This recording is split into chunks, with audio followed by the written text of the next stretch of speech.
Speaker. Parmjit Parmar. Mr. Speaker, it's great to be able to speak on and support the Remuneration Authority Amendment Bill. First, I would like to congratulate the Minister in charge, Honourable Michael Woodhouse, for this work that he has done on this bill in such a short time. The Remuneration Authority Amendment Bill, sponsored by Honourable Michael Woodhouse, is to amend the Remuneration Authority Act 1977. This bill is going through all stages today under urgency. Mr. Speaker, this is because members of Parliament's latest increase that was determined by the Remuneration Authority. That was to increase members of Parliament's salary by 3.56%.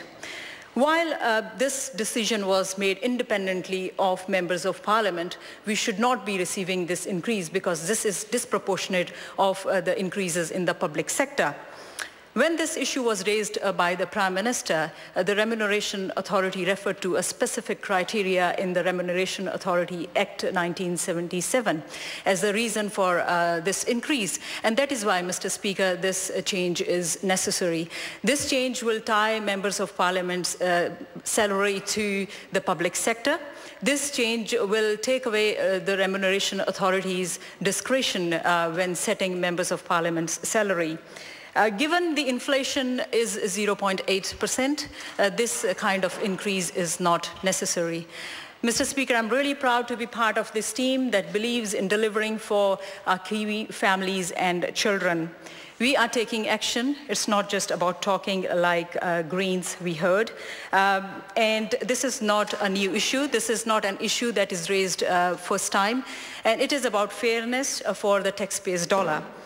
The amendment will change the process how the Remuneration Authority reviews members of Parliament's salary. So first, it will take away the Remuneration Authority's discretion when setting member of Parliament's salary. Second, it will make the sole criteria the average public sector pay movement for determining member of Parliament's salary increases.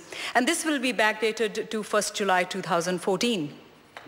This amendment will mean the average annual percentage change in public sector pay as measured by Statistics New Zealand quarterly employment survey will be used to determine member of Parliament's salary. Using the quarterly employment survey will mean that the increases that member of Parliaments will get will be in line with the wider public sector. The law change will be backdated to 1st July 2015, which means the determination made by the Remuneration Authority, the determination of 3.56% will not be rewarded. And this increase will be somewhere around 1.5%. Currently, the Remuneration Authority has to take into account several factors, such as relativity to comparable positions and the requirements of the job. With this change, the authority will just need to annually apply the average quarterly employment survey index for the June year to give increase to members of Parliament. The Remuneration Authority will continue to have the ability to change the mix of cash and non-cash items in the overall pay package. This indexing of a member of Parliament's salary to the quarterly employment survey will be done at same time every year. This is after publication of quarterly employment survey in June every year. And this will make sure that the increases we get are in line with increases our teachers, nurses, and other workers get.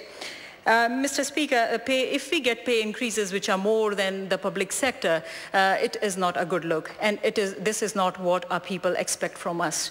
We need to lead by example. That is to do what we say, and that is what Prime Minister Right Honourable John Key and national-led government is about. Mr. Speaker, pay and pay increases, I understand, are rewards for a person's hard work, dedication, commitment to that person's work. As well as this, I know and I recognize that members of Parliament are working hard, they are committed, they are dedicated, but we are not here for the financial reward. I'm here to serve our people. I'm here to serve our country. So, Mr. Speaker, I'm really honored to be part of this team that believes in delivering more for less. And it is about listening to our people. It is about being fair to our people. And so, Mr. Speaker, I support this bill.